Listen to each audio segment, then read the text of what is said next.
everyone, and welcome, Matt. We're back to another Gold Matters chat. Um, it certainly starts to matter more of gold. At Yeah. least the world has discovered it. We've known about it for a long time, and I've been talking about it, writing about it for over 25 years, and you've been involved a bit shorter than that. But nevertheless, we're both predicting most of the things that are happening now, and it's so fascinating. In my latest article that came out yesterday, actually, I quoted Churchill, who's had many words of wisdom, and he said, "The longer you can look back, the farther you can look forward." And this is what you and I have been saying for a long time. That basically it means that if you study history, you have a good idea what's going to happen in the future. So therefore, what's happening to a monetary system? I mean, that is without fail, the failure of the currency system happens with regular intervals and has throughout as long as money has been around. Mhm. And therefore, to predict that this system would fail too was not very difficult.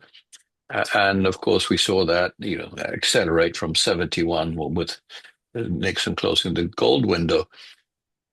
I watched again. I've probably watched it cut 2 or 3 times. The Big Short, and this is about the subprime crisis, the crisis with the financing U.S. homes with massive leverage and selling the debt paper several times over, and then packaging them and selling that with a top credit rating, and all basically a fraudulent Ponzi scheme. Um, and that's what then was the catalyst of the system virtually collapsing. And when we were hours away from the banking system collapsing. And I thought it would actually happen then, the collapse, but it didn't. There were skillful central banks to repair it temporarily. But now we're back again to a similar situation, and we could see 2008 as just a rehearsal. And the real thing is coming now, and I'm pretty convinced that it is. I mean, we are seeing now how the monetary system is disintegrating. That's what gold reflects. And this is nobody should believe that this is just a gold mania. This is actually uh, a re-rating of gold, a permanent re-rating of gold, with central banks moving from having treasury securities in the reserves on the balance sheet instead having gold. And this is a long, slow movement, but it's going to happen, and it is happening now. And that's the re-rating of gold that is so critical for the market. People believe that we're just now gold is overbought and it's going to come back down again. Of course, it will correct. It will always correct. But Mhm. but I've been saying for quite a long time that don't expect a big pullback now. We are in a different era. We are in an acceleration phase of gold. Um, and that makes it, of course, having we've been into this as a company for 25 years. We've helped people to preserve wealth in the form of gold from time gold was $300. The world hasn't discovered it yet, but they're starting to now. It's coming on the front pages. People are talking about it. It's in the newspapers, is on television. But still, nobody owns gold. And of course, we've seen major investments coming into our company, but relatively, you're probably Mhm. not going from more than 0.5% of world financial assets to 0.6 or something. This Mhm. marginal still the boot. Uh, but the important factor to remember here is that um, gold is now, as the international the Bank of International Settlement has declared, is now a tier one asset, which means it's compared to cash and treasury bonds. And I think Yeah. that's just laughable. Yeah. Gold is as good as cash and treasury bonds. Cash goes down to zero, or money, the value of money goes down to zero virtually every 100 years, let's say on average. Yeah. Um, and treasury bonds is the last thing you should ever hold, because they will never going to be repaid with the real money, and the currency therein is also declining. So gold is so far superior to any other asset, and this is what the market is now discovering, Mhm. Matt. Uh, it is not just a speculative move into gold now. It's a re-rating of the whole of the credit system. There is nothing else of value now that gives security. And that's Yeah. what people are discovering. And that's why people are scared, because, sure, retail buyers of stocks are buying stocks now again on the dip, but they're going to get slaughtered. We are not going to see stock markets recovering here. We are in a long-term downtrend that's going to take stocks, let's say the stocks in relation to gold, go down by 90 to 99%. I mean, I've been Mhm. saying this for years, and it's now starting to happen. Mhm. What is interesting here is, you're an American, and you've seen Trump now well, actually being blamed for all of this that's happening now, the tariffs, etc. But we've both been saying, and I wrote in my last article, it's not Trump's fault. It just happens to be the perfect instrument to actually finish this saga of this monetary system. And I mean, Yeah. his capricious decisions and his erratic dictates, they are perfect for the end of a monetary era. He was just placed there to execute this. He's not the cause of it. The cause was created by the debt system. But you have observed this from an American point of view, Matt. So Yeah. let's hear what you have to say. Well, it is fascinating. Certainly, he is a bull or a bear in a china shop with executive order after executive order, breaking or healing things depending on your view. But it's not a partisan question; it's a mathematical question. As you said, it's an historical question. Trump is certainly a needle pointed at a balloon. The balloon is the debt crisis globally and certainly in the U.S. And so it's very easy to blame Trump or give credit to Trump, but as I've joked cryptically many times, Santa Claus or Papa Smurf or Mother Teresa or the most brilliant Nobel Prize winners on the planet can't solve this debt crisis and the debt problem. Again, the numbers are kind of vague and abstract, but 37 trillion in public debt is unsustainable, unpayable. And so with Trump, making executive orders, this is great. We're doing Doge or we're cutting spending. That's optically and substantively fine, or finding the corruption in US aid and cleaning that. Again, optically and fundamentally great, but it's a guppy solution to a whale of a debt problem. And with the tariffs, the liberation day, as he called it, because Trump's attitude and the view of his supporters and certainly his detractors, but that America is a sucker. We've got a trade imbalance. It's not fair. We need to protect industry. We need to reshore industry. All of these are important points, but he didn't create the fallout and the volatility in a VIX at 52 just by announcing tariffs. The problem was the debt market couldn't sustain it. And there are two key issues I think viewers should pay attention to, again, regardless of their politics, because this is math. Trump talks about how unfair the world is and the Chinese are and the offshoring of jobs are. That's a big debate, but it's real simple. We have a current accounts deficit of about 2 trillion a year, and all that really means when you compare our spending to what's incoming, we have a $2 trillion gap. And for Trump to blame that on the Chinese or the BRICS or de-dollarization or a world that is unfair is really kind of missing the bullseye. And Jeffrey Sachs was in a conference recently in Atlanta, and he made a brilliant analogy. And I thought about it. It's like you have a credit card, and the biggest credit card on the planet Earth is the U.S. national government, and you spend beyond your means. And when the bill gets there, you look for someone else to blame. It's kind of like if I gave my son a credit card and he went into a mall and bought everything he wanted. And then when the bill came and I saw the horrific cost of the credit card spending, I wouldn't blame it on the mall or the stores in the mall. I would blame it on my son misspending the credit card. And in a sense, what Trump is doing with these tariffs, as we're the suckers, he says, is he's blaming China and the rest of the world for the fact that the US spends well beyond its means. And tariffs are not going to really solve this problem. So it's really too much debt, too little trust, and too much little interest in our IOUs, our US Treasury, because we've spent beyond our means and we've also weaponized that dollar in 2022. So the fault isn't with the rest of the world. The fault lies more within the US and the debt. And even these tariffs, Egon, look, uh, Chinese exports to the US are about 12% of their exports. They're certainly not helping China, but it's not going to bring China to its knees or to negotiate. I think what we were really talking about, as you introduced, it's a debt crisis, it's a credit crisis, it's a liquidity crisis, it's of our own making.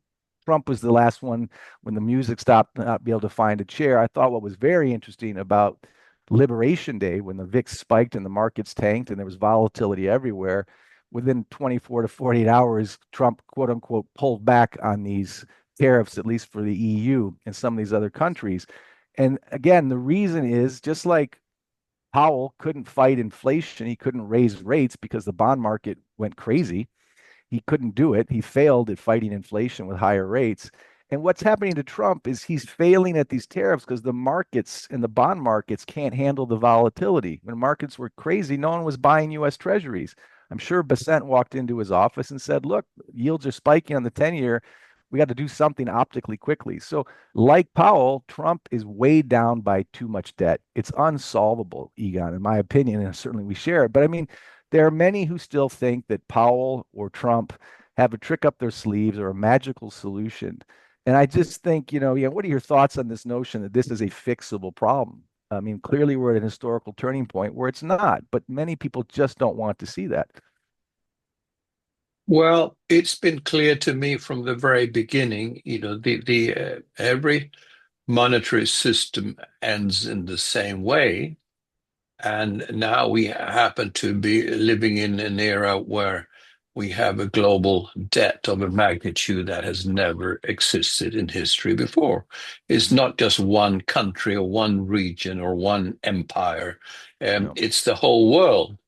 yeah, So you can't have, one country or a few countries saving in another country. It just isn't possible to save it. Um, and that's the big difference to before. The world has never been in a situation like this. I yeah, have said from the beginning, to a debt crisis of this magnitude, there is no solution. Of course, they will try all the normal things that they did in 2008, or the latest time, printing money, reducing interest rates, etc. But it's going to have no effect because there is no buyer of that printed money except for the Reserve Bank or other central banks. mhm, And therefore, you might have a temporary stay of execution of a few months maximum, and yeah, they'll come up with new currencies and digital currencies, etc., to replace the old ones. But all of that, I think, is going to happen so quickly that there won't be any real period of peace, of delay, because the whole thing is going to unravel so quickly, as I've explained in one of my articles about exponential moves. This is where we need to help each other, of course, to yeah, the extent that we can. Um, and then, I think that will also be a time when then family values will come back. Now they're right now, of course, families, as the kernel of society, has disappeared today. yeah, yeah, So I think it's going to be horrible, and a lot of people will suffer. But I think actually it will lead to something good. It will lead to a better world, and it will lead to a world when people get back to the normal values, not just based on money and the golden calf. yeah, And so from that point of view, I think it's necessary. yeah, But we don't need these extremes in the world that governments and central banks create by interfering in markets. If markets self-regulated, um, but by just supply and demand, the laws of supply and demand, rather than by edicts from central banks. This will be is a much smoother evolution of the world economy than we're seeing now. Yeah. Yeah, so it's a tough scenario, and of course, as you know, we are in our own little way. It's not going to help the world as a whole, but for the people who have a little bit of savings, or you don't have to have much, buy some gold, own some gold, buy some silver. Yeah. We help bigger investors and with private vaults outside the banking system. But if you're a smaller investor, you hide it somewhere, and you know that when the inflation really starts, that little piece of silver or gold is going to help you much more than you think today. Yeah. So, Absolutely. from your point of view, Matt, we're obviously going to, with interest, study what measures they will desperately try to take, world governments, Yeah. and especially the US one, which is the most indebted country in the world. Yeah. So, how do you see that playing out, especially in the US, which is your home turf? Well, I agree with you completely. I mean, they're going to use desperate measures. They're going to take zero accountability for the causation, which lies in the bathroom mirror of central banks and White Houses and Congresses. When you spend far, far more than you earn and you create a debt crisis and a credit crisis and an inflation crisis, which is a social crisis, you take responsibility or you blame someone else or you go to desperate measures. Obviously, governments, politicians, and central bankers have a pathological inability to take accountability, to say we got this wrong, or to take accountability. So to your point, they'll pull out the mouse clicker at the Fed, they'll monetize the debt, they'll debase the currency, and they'll create more inflation, which is an invisible tax on every citizen, but affects the middle class the most and is frankly brutal. And it's full of blame, but they're always blameless. And I think you're right. They'll try to debase the currency more. The paper value, the purchasing power will continue to go down. That will have ramifications beyond just the markets, but it'll affect people on the streets and their homes and their families. But hopefully something good will come out of this. But there's nothing but desperate measures now. It's the fourth turning. We're seeing strategic Bitcoin reserves, Doge, again, US aid, tariffs. All these things are lots of headless chickens trying to come up with solutions, squawking and desperate. And we just have to sit back, watch the match, watch the math, watch the history, be commonsensical, be compassionate, but there is a price to pay for this much drunken monetary policy over the decades. A hangover, a necessary constructive destruction has to come. It won't be clean. Even an orderly global reset is an oxymoron. It'll be very disorderly and very painful. But those of us who've kind of planned at least a little bit ahead will hopefully have bought our shovels before the snow and have a little bit of protection financially. But the other problems gold can't solve. It's a mess, Egon. It just is. And we have to be realistic and ultimately optimistic. But between now and the necessary hangover and hopefully the lessons learned, people need to be prepared. And gold is a common sense answer, not an asset that we're pushing. It's a protection from history and math and bad politics. So I see a mess ahead, Egon. I think you do too, but hopefully something good will come out of that. But that's a long time coming. I don't know if you have any more closing thoughts, but again, I'm never much fun at a cocktail party, but all the things we've been warning about and tracking are happening in real time. It's not even a projection anymore. It's right in front of us. We're living through history right now. Yes. Well, yes, as I said, you can't help everyone, but it will be desperate times, and of course as you know, I've been for 25 years standing on the soapbox, telling the world that this is the inevitable end to this current monetary system, and Yeah. begging people to own some gold and silver, and we set up a system where they can hold it in the safest vaults in the world outside the banking system in Switzerland and Swiss Alps and in Mhm. Zurich and in Singapore.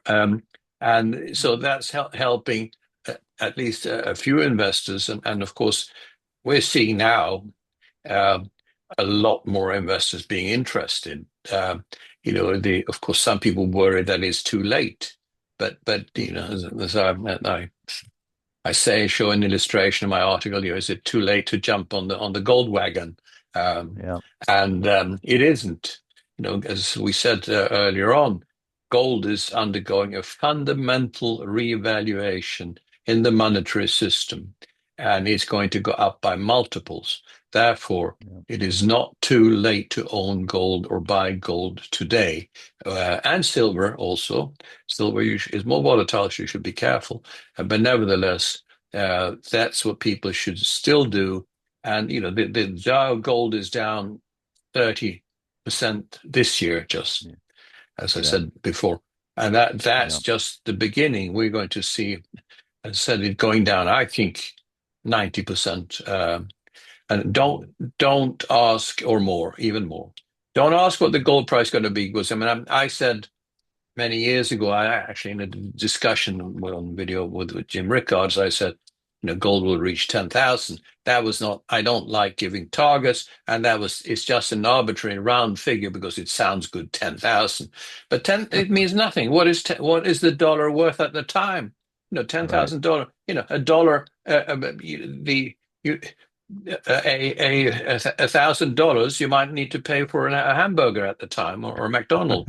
Right. So Right. it's useless to measure anything in money that is declining by the day, and it's going to become worthless. So don't worry about the level gold is going to reach. Just remember, gold is the only money that has ever been, that has survived, and that's the only way to look at it. And that's what your family, your children, your heirs, if you have more money, Mhm. deserve that you actually look after them in a way by putting the money not in buying the dips in the stock market, because, as I said before, you're going to be slaughtered, absolutely slaughtered. The stock market is not going to forgive anyone who goes back into it again.